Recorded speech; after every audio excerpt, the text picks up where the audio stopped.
ஒரு கட்டத்திலே நபிகள் நாயகத்தை என்ன செய்ய வேண்டும்? ஒன்று அவர்களை கொல்ல வேண்டும் அல்லது அவர்களை சிறைபிடிக்க வேண்டும். அப்ப இந்த ஹிஜ்ரத்தின் மூலமாக நமக்கு மிகப்பெரிய படிப்பினுடைய முக்கியம் என்னவென்று சொன்னால், ஒரே சிந்தனை, இந்த மார்க்கத்தை பிற மக்களுக்கு சொல்ல வேண்டும். இந்த மார்க்கம் நம்மோடு நின்றுவிடக்கூடாது. நமக்கு அல்லாஹ் தஆலா இட்ட அந்த கட்டளை பிறருக்கு சென்றடைய வேண்டும். அல்லாஹ் மீது முழுமையா நம்பிக்கை இருக்க வேண்டும். அத்தனை தருணங்களிலும், இன்பமானாலும் சரி துன்பமானாலும் சரி, கஷ்டம் நஷ்டம், அத்தனை தருணங்களிலும் இறைவன் மீது அதிகமான நம்பிக்கை இருக்க வேண்டும். அந்த நம்பிக்கையில் என்ன செய்யக்கூடாது? குறைபாடு வந்துவிடக்கூடாது. நமக்கு ஒருத்தன் துன்பம் செய்து விட்டானா, அந்த துன்பத்தில் நாம் அவனை பழிவாங்கிற எண்ணம் வந்துவிடக்கூடாது. ஒரு நேரத்தில் துன்பத்திலேயே உழன்று கொண்டிருந்தார்கள், இப்பொழுது இன்பத்திலே மூழ்கி கொண்டிருக்கிறார்கள். இந்த நேரத்தில் என்ன வேணாலும் செய்யலாம், அவ்வளோ அதிகாரம் கையில் இருக்கு. உலகத்தில் யார் எதிர்த்து பேச முடியாது, யார் எதிர்த்து கேட்க முடியாது, அவ்வளோ பவர் கையில் இருந்தும் கூட இன்னல் ஹம்துலில்லாஹ் நஹ்மதுஹு வ நஸ்தஈனுஹு வ நஸ்தக்ஃபிருஹு வ நுஅ்மினு பிஹி வ நஊது பில்லாஹி மின் ஷுரூரி அன்ஃபுஸினா வ மின் ஸய்யிஆத்தி அஅமாலினா மை யஹ்திஹில்லாஹு ஃபலா முضில்ல லஹு வ மை யுض்லில்ஹு ஃபலா ஹாதிய லஹு وأشهد أن لا إله إلا الله وحده لا شريك له وأشهد أن محمدا عبده ورسوله يا أيها الذين آمنوا اتقوا الله حق تقاته ولا تموتن إلا وأنتم مسلمون ويا أيها الذين آمنوا اتقوا الله وقولوا قولا سديدا يصلح لكم أعمالكم ويغفر لكم ذنوبكم ومن يطع الله ورسوله فقد فاز فوزا عظيما اللهم صل على محمد وعلى آل محمد كما صليت على إبراهيم وعلى آل إبراهيم إنك حميد مجيد اللهم بارك على محمد وعلى آل محمد كما باركت على إبراهيم وعلى آل إبراهيم إنك حميد مجيد أما بعد فقد قال الله تعالى في كلامه العزيز والفرقان المجيد فأعوذ بالله من الشيطان الرجيم بسم الله الرحمن الرحيم وإذ يمكر بك الذين كفروا ليثبتوك أو يقتلوك أو يخرجوك ويمكرون ويمكر الله والله خير الماكرين. எல்லாம் வல்ல அல்லாஹுவின் நல்லடியார்களே, அல்லாஹு ஜல்ல சுப்ஹானஹு வ தஆலா நம்முடைய வாழ்க்கையின் அனைத்து தருணங்களிலும் அவனை பயந்து வாழுகின்ற நல்ல மக்களாக அல்லாஹு தஆலா நம் அனைவரையும் ஆக்கியருள வேண்டும் என பிரார்த்தனை செய்தவனாக இன்றைய ஜும்ஆவுடைய உரைக்கு வருகிறேன். இன்றைக்கு தரப்பட்டிருக்கிற தலைப்பு என்னவென்று சொன்னால், இப்ரத்தும் மின் ஹிஜ்ரத்தின் நபி ஸல்லல்லாஹு அலைஹி வஸல்லம். அல்லாஹுவின் தூதர் அவர்கள் மக்காவிலிருந்து மதீனாவுக்கு புறப்பட்டு சென்ற அந்த ஹிஜ்ரத் என்ற தலைப்பு, அதன் மூலமாக நாம் பெறுகின்ற பாடம் என்ன, அதன் மூலமாக இந்த சமூகம் பெற்ற நன்மைகள் என்ன என்ற தலைப்பு தரப்பட்டிருக்கிறது. இந்த ஹிஜ்ரத் என்பது நம் எல்லோருக்கும் நன்றாக தெரியும். நபிகள் நாயகம் ஸல்லல்லாஹு அலைஹி வஸல்லம் அவர்களை கொண்டு அல்லாஹு ஜல்ல சுப்ஹானஹு வ தஆலா இந்த மார்க்கத்தை அறிமுகம் செய்கின்ற பொழுது, அதாவது மறு அறிமுகம் செய்கின்ற பொழுது, நபிகள் நாயகம் ஸல்லல்லாஹு அலைஹி வஸல்லம் அவர்கள் மக்காவிலே இந்த மார்க்கத்தை ஏற்று, அல்லாஹ்வுடைய அந்த வஹியை ஏற்று அந்த மக்களுக்கு மத்தியிலே பிரச்சாரத்தை மேற்கொள்கின்ற பொழுது, ஆரம்ப காலத்திலே ஒன்று ரெண்டு எதிர்ப்புகள் இருந்தாலும் அந்த எதிர்ப்புகள் படிப்படியாக மிகப்பெரிய அளவிலே மாறி நபிகள் நாயகம் ஸல்லல்லாஹு அலைஹி வஸல்லம் அவர்களை மிகப்பெரிய தொல்லைக்கு அது உட்படுத்தியது. நபிகள் நாயகம் ஸல்லல்லாஹு அலைஹி வஸல்லம் அந்த பிரச்சாரம் அந்த மக்களை கொஞ்சம் கொஞ்சமாக சென்றடைய அந்த மக்கள் அந்த பிரச்சாரத்தின் மூலமாக ஈர்க்கப்படுகிறார்கள். அதன் விளைவாக இஸ்லாத்தை ஏற்றுக்கொள்ளக்கூடியவருடைய எண்ணிக்கை கொஞ்சம் கொஞ்சமாக கூட ஆரம்பித்தது. இந்த கூடுகின்றதை பார்த்த உடனே எதிரிகளுக்கு மிகப்பெரிய ஒரு பயமுறுத்தல் வந்தது. என்ன என்று சொன்னால், நாம் காலங்காலமாக இந்த மதத்தை பின்பற்றுகிறோம், நாம் வாழையடி வாழையாக நமக்கென ஒரு கொள்கையை வைத்திருக்கிறோம், அந்த கொள்கை நம்முடைய கலாச்சாரம் எல்லாம் போய்விடுமோ, நம்முடைய இஷ்ட தெய்வங்களை வணங்க முடியாமல் போய்விடுமோ என்று பயந்து அல்லாஹ்வின் தூதருக்கு எந்த அளவுக்கு தொல்லைகள் கொடுக்க வேண்டுமோ அந்த அளவுக்கு தொல்லைகள் கொடுத்தார்கள். ஒரு கட்டத்திலே நபிகள் நாயகத்தை என்ன செய்ய வேண்டும்? ஒன்று அவர்களை கொல்ல வேண்டும், அல்லது அவர்களை சிறைபிடிக்க வேண்டும், அல்லது அவர்களை நாடு கடத்த வேண்டும் என்கின்ற 3 விதமான திட்டங்களை கையில் எடுத்து அதை நடைமுறைப்படுத்துவதற்கு என்ன செய்தார்கள்? முனைப்போடு செயல்பட்டு கொண்டிருந்தார்கள். அதை நபிகள் நாயகம் ஸல்லல்லாஹு அலைஹி வஸல்லம் பற்றி அல்லாஹ் தஆலா திருமறை குர்ஆனிலே அந்த ஹிஜ்ரத்துடைய சம்பவத்தை சொல்கின்ற பொழுது அல்லாஹ் சொல்லி காட்டுகிறான், வைது யம்குரு பிக்கல்லதீன கஃபரு. இந்த இறை நிராகரிப்பாளர்கள் என்ன செய்தார்கள்? நபியை உம்மை கொண்டு சூழ்ச்சி செய்தார்கள். எப்படி சூழ்ச்சி செய்தார்கள்? லி யுஸ்பித்தூக்க, உம்மை என்ன செய்ய வேண்டும்? சிறைபிடிக்க வேண்டும், அல்லது அவ் யக்துலூக்க, உம்மை கொலை செய்ய வேண்டும், அல்லது அவ் யுஹ்ரிஜூக்க, உம்மை என்ன செய்ய வேண்டும்? இந்த நாட்டை விட்டு வெளியேற்ற வேண்டும். இப்படி 3 விதமான திட்டங்களை கையெழுத்து அவர்கள் என்ன செய்தார்கள்? முனைப்போடு செயல்பட்டு கொண்டிருந்தார்கள். எம்குருன, இதற்காக வேண்டிய அவர்கள் பலவிதமான சூழ்ச்சிகளை மேற்கொண்டார்கள். எம்குருல்லா, அல்லாஹும் சூழ்ச்சியும் செய்யக்கூடியவனாக இருக்கிறான். வல்லாஹு கைருல் மாக்கிரீன், சூழ்ச்சியாளர்களுக்கெல்லாம் சூழ்ச்சியாளனாக அல்லாஹ் தஆலா இருக்கிறான் என்று நபிகள் நாயகத்துடைய அந்த ஹிஜ்ரத்தை பற்றி இறைவன் செய்கிறான், இந்த திருமறை குர்ஆனிலே சொல்லி காட்டுகிறான். அப்போ நபிகள் நாயகம் ஸல்லல்லாஹு அலைஹி வஸல்லம் மக்காவிலே அந்த வாழ்ந்த அந்த 13 ஆண்டு காலம் மிகப்பெரிய கொடுமையினுடைய உச்சத்திலே அவர்கள் அந்த சூழ்நிலையை சந்தித்து கொண்டிருந்தார்கள். எந்த அளவுக்கு கொடுமைகள் கொடுக்க வேண்டுமோ அந்த அளவுக்கு கொடுமைகளை கொடுத்து அல்லாஹ்வின் தூதருடைய அந்த கொள்கையை முடக்க வேண்டும், அவருடைய பிரச்சாரத்துக்கு முட்டுக்கட்டை போட வேண்டும், அவர்களை எப்படியாவது அவர்களை தொலைத்துவிடும் என்கின்ற ஒரே முனைப்போடு அவர்கள் செயல்பட்டு கொண்டிருந்தார்கள். அப்போ அல்லாஹ் ஜல்ல சுப்ஹானஹு வ தஆலா நபிகள் நாயகத்துக்கு என்ன செய்கிறான்? அந்த நாட்டை விட்டு வேறு நாட்டுக்கு போவதற்குண்டான ஒரு நிலைமை ஏற்படுத்தி கொடுக்கிறான். நபிகள் நாயகம் ஸல்லல்லாஹு அலைஹி வஸல்லம் செய்கிறார், அதை சொல்லி நமக்கு சொல்லி காட்டுறாங்க. அப்போ இந்த ஹிஜ்ரத்தின் மூலமாக நமக்கு மிகப்பெரிய படிப்பினுடைய முக்கியம் என்னவென்று சொன்னால், முதலிலே ஒன்றை செய்வதற்கு நாம் முற்பட்டு விட்டோம் என்று சொன்னால், ஒரு காரியத்தை செய்வதற்கு நாம் தயாராகிவிட்டோம் என்று சொன்னால், முதலாவதாக அல்லாஹ் மீது அளப்பரிய நம்பிக்கை வைக்க வேண்டும். எந்த சந்தர்ப்பத்திலும் அல்லாஹ்வுடைய நம்பிக்கையிலே குறை வந்து விடக்கூடாது. இறைவனுக்காக ஒரு காரியத்தை மேற்கொள்கின்ற பொழுது இறைவன் இந்த காரியத்தை நமக்கு நிறைவாக ஆக்கி தருவான், இறைவன் நம்மோடு இருக்கிறான், இறைவன் இந்த முயற்சியில் நமக்கு வெற்றியை தருவான் என்கின்ற அந்த ஆணித்தரமான நம்பிக்கை இருக்க வேண்டும். அல்லாஹ் தஆலா அது நமக்கு மிக தெளிவாக சொல்லி காட்டுகிறான். ஃபைதா அஸம்த, ஒரு காரியத்தை செய்வதற்காக நீர் முடிவெடுத்து விட்டீர்கள் சொன்னால், ஃபத்தவக்கல் அலல்லாஹ், அல்லாஹ்வின் மீது முழுமையாக நம்பிக்கை செலுத்துங்கள், அல்லாஹ் மீது அத்தனை பாரங்களை அவன் மீது தூக்கி போடுங்கள். ஏனென்று சொன்னால், இன்னல்லாஹ், நிச்சயம் அல்லாஹ் தஆலா யுஹிப்புல் முத்தவக்கிலீன், இறைவன் மீது பொறுப்பு சாட்டுகின்றவர்களை, இறைவன் மீது அளப்பரிய நம்பிக்கை வைக்கக்கூடியவர்களை அல்லாஹ் தஆலா நேசிக்கிறான் என்று இறைவன் சொல்லி காட்டுகிறான்.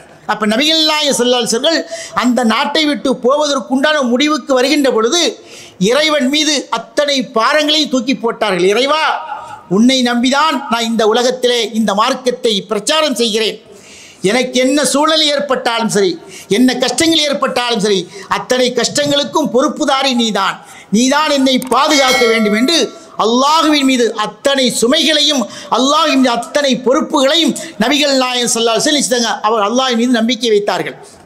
இப்போ ஹிஜ்ரத்து செய்யணுங்கிற எண்ணம் அவருடைய உள்ளத்தில் இறைவனே போட்டு விட்டான். எந்த நாட்டை நோக்கி ஹிஜ்ரத்து போவது? நபிகள் நாயகம் ஸல்லல்லாஹு அலைஹி வஸல்லம் நமக்கு சொல்லி காட்டுகிறாங்க, ராய்து ஃபில் மனாமி, நான் என்னுடைய கனவிலே கண்டேன், அன்னி உஹாஜிரு மின் மக்கா இலா அருளின் பிஹா நகுலுன், அதாவது மக்காவிலிருந்து இன்னொரு பூமிக்கு போவதற்குண்டான ஒரு காரியம் என்னுடைய கனவிலே ஏற்பட்டது. ஒரு கனவு பார்த்தேன். என்ன கனவுனா, இந்த மக்கா விட்டு போகிறதா ஒரு கனவு பார்த்தேன். எந்த இடத்துக்கு? இன்னொரு பூமியை நோக்கி. அந்த பூமியிலே அதிகமான பேரீச்ச மரங்கள் இருக்கின்றன.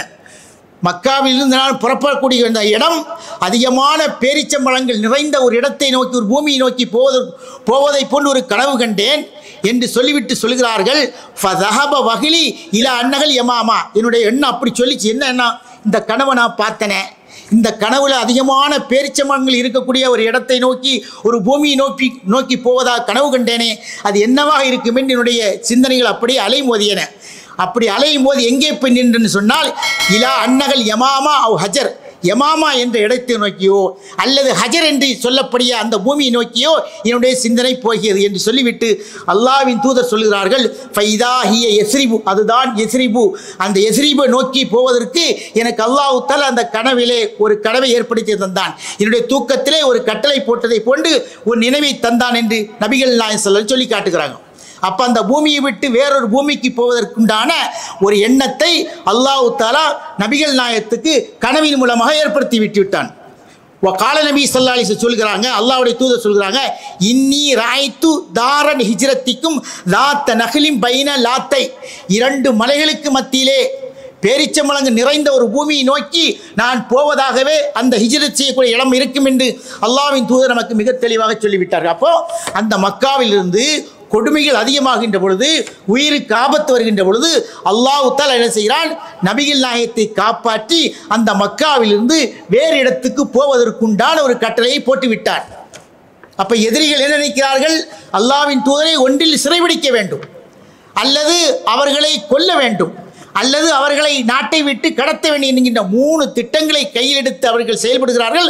அல்லாஹு ஜல்ல சுப்ஹானஹு வ தஆலா நபிகள் நாயகத்துக்கு இந்த பூமியிலிருந்து அவருடைய கண்ணிலே படாமலேயே அவர்களை மக்காவிலிருந்து இன்னொரு இடத்துக்கு குடிபெயர்ந்து போவதற்குண்டான ஒரு எண்ணத்தை, ஒரு கட்டளை அல்லாஹ் தஆலா போட்டு விட்டான்.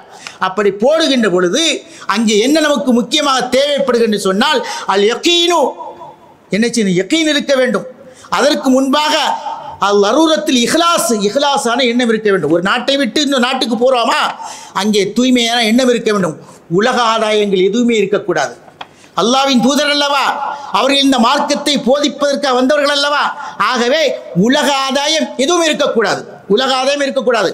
வஸ்ஸலாமத்து மினல் அக்ராலில் ஷஹ்ஸியா, மனிதனுக்கு இந்த உலகத்தில் என்னென்ன தேவைகள் இருக்குமோ, மனிதனுக்கு இந்த உலகத்தில் என்ன நோக்கங்கள் இருக்குமோ, எந்த நோக்கமும் இந்த நாட்டை விட்டு இன்னொரு நாட்டுக்கு போகின்ற பொழுது, நாடு துறந்து போகின்ற பொழுது, மார்க்கத்திற்காக அல்லாஹ்வுக்காக போகின்ற பொழுது, அது போன்ற உலக ஆதாயம், மனிதனுக்கு ஏற்படக்கூடிய தேவைகள், மனிதர்களுக்கு ஏற்படக்கூடிய எண்ணங்கள் எதுவுமே வரக்கூடாது. அதை விட்டெல்லாம் அவன் என்ன செய்யணும், அப்படியே நல்ல எண்ணத்தோடு இருக்க வேண்டும். அதை தான் நபிகள் நாயகம் சொல்கிறார்கள், இன்னமல் அமாலு பின்னியாத், எண்ணங்கள் எல்லாம், நம்முடைய அமல்கள் எல்லாம் எண்ணங்களை பொறுத்து தான் அமைகின்றன. எண்ணங்கள் நன்றதாக இருக்கும் பொழுது, எண்ணங்கள் தூய்மையாக இருக்கின்ற பொழுது, நாம் எதை நோக்கி பயணிக்கிறோமோ அந்த பயணம் நமக்கு மிகப்பெரிய வெற்றியை தரும். அந்த நோக்கத்தில் தான் சொல்கிறார்கள், இன்னமல் அமாலு பின்னியாத்து, எல்லா அமல்களும் எல்லா செயல்களும் அல்லாஹ் எப்படி நாம் எண்ணுகிறோமோ அந்த எண்ணத்தின் அடிப்படையிலே அமையும் என்று அல்லாஹ்வின் தூதர் சொல்கிறார்கள். அப்போ என்ன செய்யணும், ஒரு நாட்டை விட்டு போறதுக்கு நான் முடிவு வந்துட்டு தான் அங்கே எண்ணத்தை தூய்மைப்படுத்த வேண்டும். அந்த எண்ணம் தூய்மையாக இருக்க வேண்டும். அப்படி இருந்தால் மட்டும்தான் நம்முடைய நோக்கம் நிறைவேறும். அந்த நோக்கம் அல்லாஹ்வின் தூதருக்கு நிறைவேறியது காரணம் இஹ்லாஸான எண்ணம் வைத்திருந்தார்கள். உலக ஆதாயம் எதுவுமே அவர்களுக்கு இல்லை, மனிதர்களுக்கு ஏற்படக்கூடிய எந்த சிந்தனையும் அவர்களுக்கு இல்லை.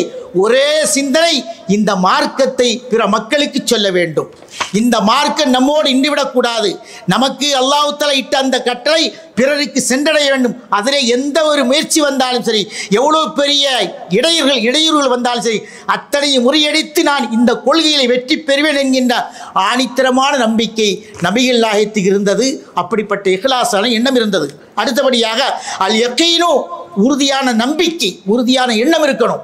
தடுமாற்றம் இருக்கக்கூடாது. போவோமா வேண்டாமா, நமக்கு வெற்றி கிடைக்குமா கிடைக்காதா, அல்லாஹ் தஆலா நமக்கு உதவி செய்வானா உதவி செய்ய மாட்டானா, அந்த எண்ணம்லாம் இருக்கு. இறைவா, நீ தந்த இந்த கொள்கையை மக்களுக்கு சொல்வதற்காக இந்த நாட்டை விட்டு நான் போகிறேன், நீதான் எனக்கு எல்லா விதமான உதவியும் செய்ய வேண்டும் என்று அல்லாஹ் மீது அதிகமான நம்பிக்கை வைத்தார்கள். என்று சொன்னால் அந்த அன்னல் ஆக்கிபத்திலே தக்குவா, இறுதி முடிவு யாருக்கு அமையும், இறைவனை எவர்கள் அஞ்சுகிறார்களோ அவர்களுக்கு தான் அந்த இறுதி முடிவு கிடைக்கும். ஒளில் முத்தக்கீன, அல்லாஹ் யார் பயப்படுகிறார்களோ அவர்களுக்கு தான் அந்த இறுதி முடிவு நல்லதாக அமையும் என்று அந்த எண்ணம் இருக்க வேண்டும். அப்படிதான் அமையும். அப்போ அல்லாஹ்வுடைய தூதர் அல்லாஹ் மீது அதிகமான அச்சம் கொண்டு, அல்லாஹ் மீது அதிகமான பயம் கொண்டு, அல்லாஹ் மீது அதிகமான நம்பிக்கை கொண்டு நினைச்சார்கள். இந்த காரியத்தை கையில் எடுத்தார்கள், முடிவு பண்ணிட்டாங்க. இந்த நாட்டை விட்டு போகிறதுக்கு உண்டான முடிவு பண்ணிட்டாங்க. அடுத்தபடியாக சிபாத்து அஹ்ல் ஈமானி ஃபில் மவாக்கிபில் ஹர்ஜா, அதாவது எல்லா நேரத்திலையும் என்ன செய்யணும்னு சொன்னாக்கா ஈமானில் உறுதியாக இருக்கணும். அல்லாஹ் மீது நம்ம நம்பிக்கை இருக்கிறோம், அல்லாஹ் மீது முழுமையாக நம்பிக்கை வைத்திருக்கிறோம். இறைவன் தான் நம்மை படைத்திருக்கிறான், அவன் தான் நமக்கு எல்லா விதமான வாழ்வாதாரத்தை தருகிறான். அப்படி இருக்கின்ற பொழுது அல்லாஹ் மீது முழுமையாக நம்பிக்கை இருக்க வேண்டும். அத்தனை தருணங்களிலும், இன்பமானாலும் சரி துன்பமானாலும் சரி, கஷ்டம் நஷ்டம், அத்தனை தருணங்களிலும் இறைவன் மீது அதிகமான நம்பிக்கை இருக்க வேண்டும். அந்த நம்பிக்கையில் என்ன செய்யக்கூடாது, குறைபாடு வந்துவிடக்கூடாது. இறைவன் நமக்கு செய்வானா செய்ய மாட்டானா என்கின்ற அந்த குறைபாடு நம்மிடத்தில் வந்துவிடக்கூடாது. அப்படிப்பட்ட உறுதியான நம்பிக்கையை அல்லாஹு ஜல்ல சுப்ஹானஹு வ தஆலா நபிகள் நாயகத்துக்கு கொடுத்திருந்தார். அந்த இறை நம்பிக்கை அவர்களுக்கு ஆழமாக பதிந்திருந்தது. அதனால்தான் அபூபக்கர் சித்திக் ரலியல்லாஹு தஆலா அன்ஹு அவர்கள் நபிகள் நாயகத்தோடு மக்காவிலிருந்து மதீனாவுக்கு பிரவேசித்து போகின்ற வழியிலே எதிரிகளிலிருந்து தப்பித்துக் கொள்வதற்காக சௌர் என்ற குகையில் என்ன செய்தார்கள், தங்கினார்கள். நாம் அந்த வரலாறை படித்திருக்கிறோம். அப்படி படிக்கின்ற பொழுது நாம் பார்க்கிறோம், அல்லாஹ்வும் அல்லாஹ்வுடைய தூதரும் அந்த குகையில் இருக்கிறார்கள். எதிரிகள் பக்கத்திலே வந்து விட்டார்கள். நம்மை பார்த்து விட்டால் நம்முடைய கதி என்ன, நம்மளை கொண்டு விடுவார்களே, அல்லது சிறைபிடித்து விடுவார்களே, அல்லது நம்மை கையோடு தூக்கிவிட்டு போய்விடுவார்கள் என்று அவர்கள் எண்ணுகின்ற பொழுது அல்லாஹ்வின் தூதரை பார்த்து சொல்கிறார்கள். யார்? அபூபக்கர் சித்திக் ரலியல்லாஹு தஆலா அவர் சொல்கிறார்கள், அல்லாஹ்வின் தூதரே, எதிரிகள் நம்மோடு கிட்டே அண்மித்து விட்டார்கள், கிட்டே வந்து விட்டார்கள், எட்டி பார்த்தால் நாம் தெரிந்து விடுவோம் என்று சொல்கின்ற பொழுது அல்லாஹ்வின் தூதர் சொன்னார்கள், அபூபக்கரே, நீங்கள் நாம் இருவர் மட்டும் இருக்கிறோம் என்று எண்ணிக்கொண்டீர்களா?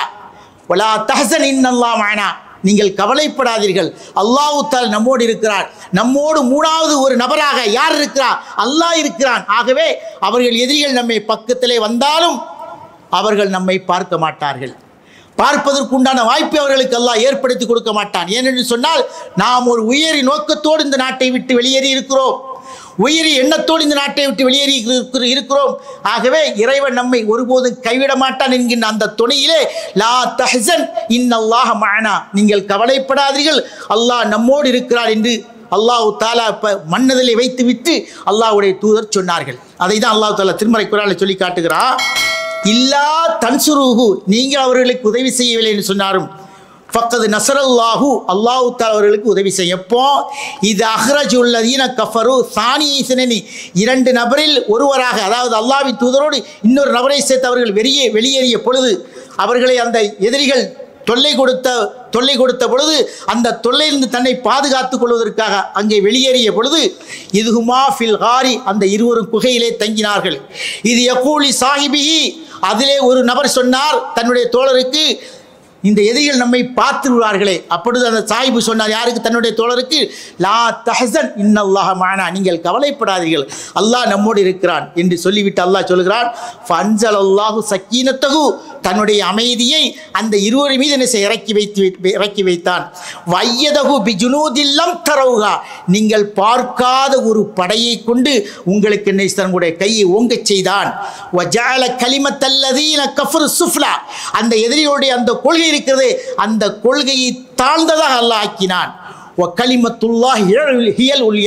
அல்லாஹ்வுடைய மார்க்கம், அல்லாஹ்வுடைய இந்த கலிமா, அல்லாஹ்வுடைய இந்த கொள்கை எப்பொழுதுமே உயர்ந்திருக்கும் என்று அல்லாஹ் தஆலா நபிகள் நாயகத்தை பற்றி அந்த ஹிஜ்ராவுடைய அந்த வரலாற்று செய்தியை நமக்கு இங்கே அழகான முறையில் சொல்லி காட்டுகிறார். அப்போ இந்த ஹிஜ்ராவுடைய வரலாறு நாம் பார்க்கின்ற பொழுது அல்லாஹ்வுடைய தூதர் எந்த அளவுக்கு முயற்சிகள் மேற்கொண்டிருப்பார்கள். இதன் மூலமாக நான் பெறுகின்ற படிப்பினை என்று சொன்னால், முதலாவதாக ஹாமிஸை பார்க்கணும், அதாவது அஞ்சாவது இதை பார்க்கணும். அன்ன மன் ஹஃபிலல்லாஹ ஃபீ சிர்ரிஹி வ அலானத்தி ஹஃபிலல்லாஹ், அதாவது அல்லாஹ்வுக்காக வேண்டி அல்லாஹ்வுடைய கொள்கையை எவர்கள் பாதுகாக்கிறார்களோ, பாதுகாக்கிறது சாதாரணமாக இல்லை, அல்லாஹ் ஒரு கொள்கையை கொடுத்திருக்கிறான்.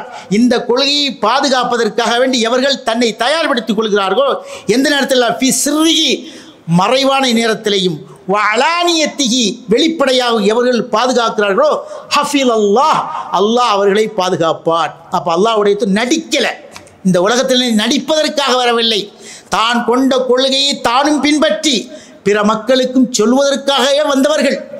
ஆகவே அவர்கள் வெளிப்படையிலே ஒன்று உள்ளிலே ஒன்று பேச மாட்டார்கள்.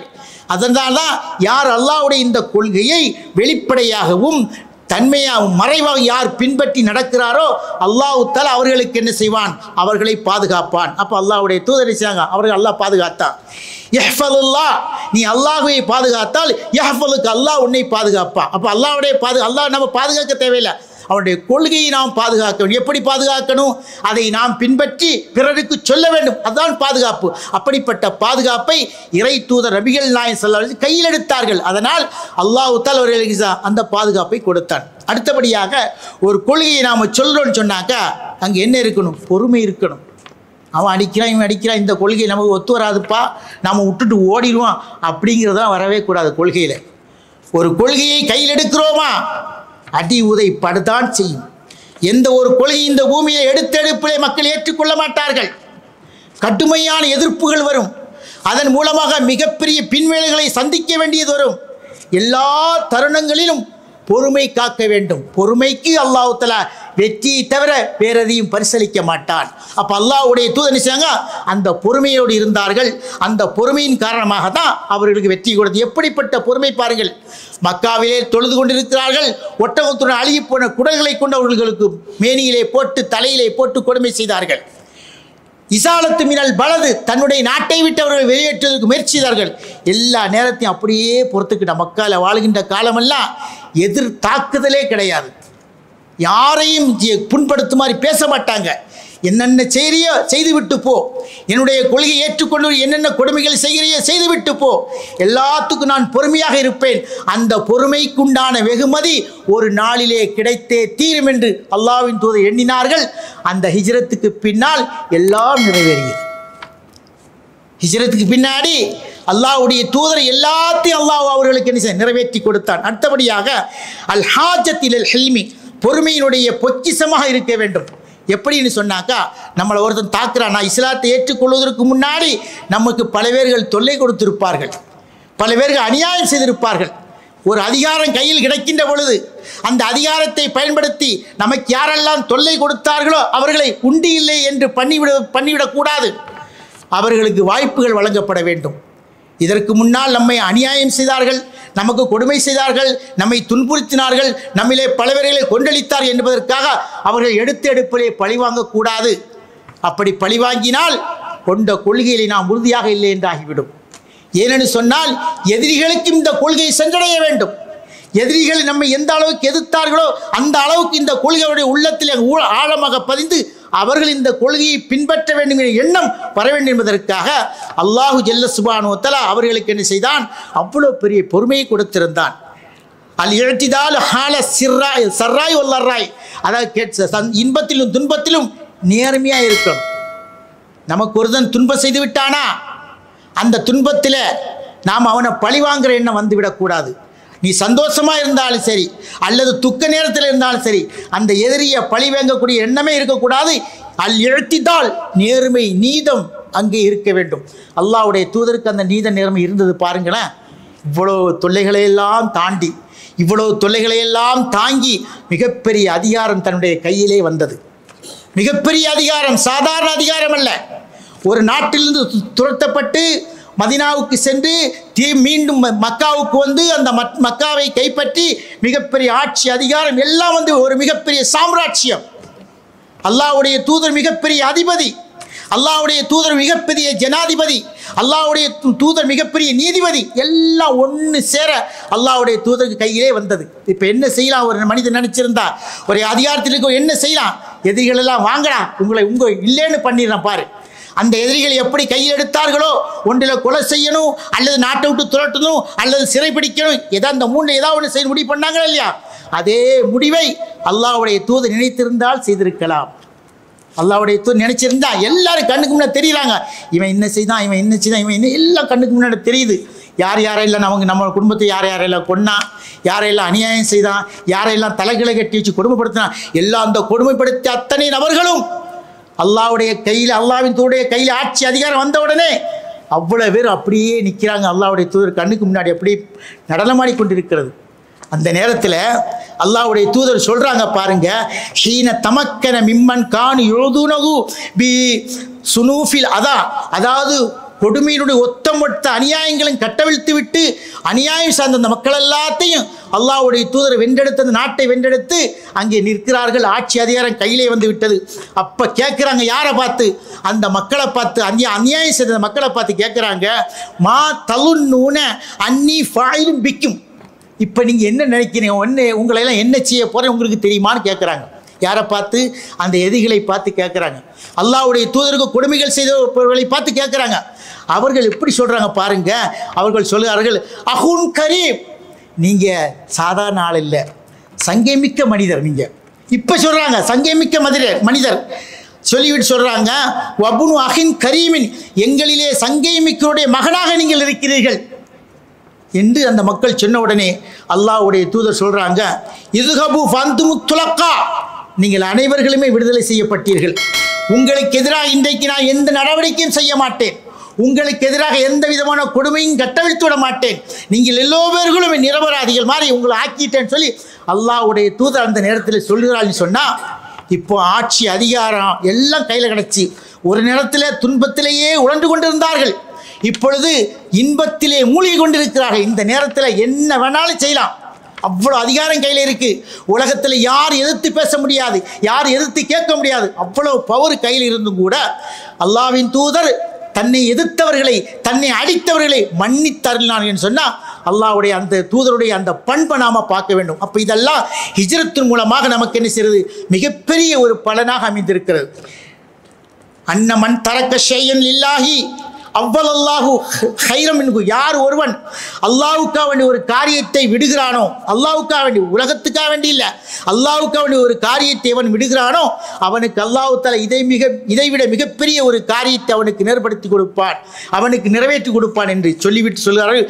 ஃபைனல் முஹாஜிரீன, நிச்சயம் முஹாஜிர்கள், லம்மா தரக்கு தியாரகும் வஹ்லீகும் வம்பாலகும் உள்ளத்தி அமலம் உள்ளத்தி அஹப்ப ஷைய இலையும், முஹாஜிர்களுக்கு மக்காவிலிருந்து மதீனாவுக்கு நாடு துறந்து போனார்களே, சாதாரணமாக போனாங்க, குடும்பம் குட்டிகளை விட்டுட்டு போனாங்க, சொத்து சோகங்களை விட்டுட்டு போனாங்க, ஆசையாக கெட்டின மாட மாளிகளை விட்டு போனாங்க, ஆசையாக வளர்த்த பராமரித்த தோட்டம் துறகளை விட்டு போனார்கள், தன்னுடைய கால்நடைகளை விட்டு போனாங்க, எல்லாத்தையும் விட்டுட்டு எங்கே போனாங்க?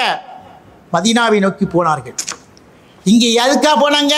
அல்லாஹ்வுடைய நோக்கத்தை நிறைவேற்றுவதற்காக, தன்னுடைய மார்க்கத்தை பாதுகாப்பதற்காக போனாங்க.